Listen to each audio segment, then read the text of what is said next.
සුබ දවසක් කියලා පිළිගන්නවා SLR YouTube channel එකට.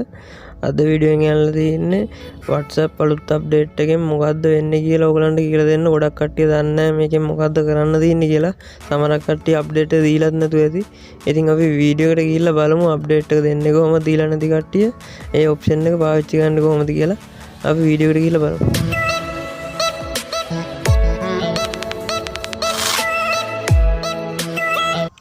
හයි යාළුවනේ, මේ වැඩේ කරගන්න නම් ඔයගොල්ලෝ මුලින්ම WhatsApp එකට යන්න ඕනේ.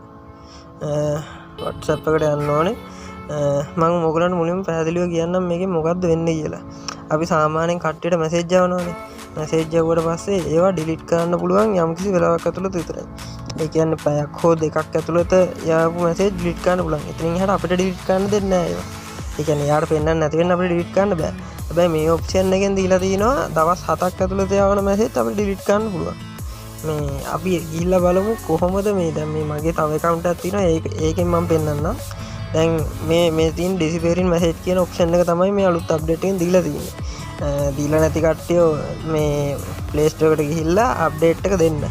එතකොට අපි මේ දැන් මේකේ මගේ ඕෆ් කරලා තියෙන්නේ මේක.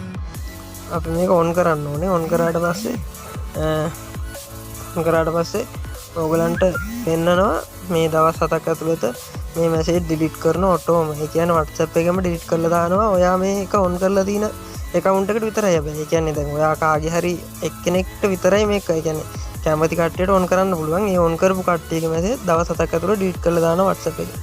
එහෙනම් මේ මම හිතනවා මේක මේ ගොඩක් කට්ටියට වටිනවද කියලා මේ වැඩේ. අපිත් එක්ක එකතු වෙන්න මේ අපේ FB page එකට like එකක් දාලා එකතු වෙන්න. අපේ WhatsApp group එකට එකතු වෙන්න. ඒ වල link පල්ලෙහෙන් දානවා. මේ වගේ ඉස්සරහට මොනවද වීඩියෝ හැදෙන්න ඕනේ ඒවත් කමෙන්ට් කරන් යන්න. එහෙනම් තව මේ වගේ වීඩියෝ එකකින් එකතු වෙමු.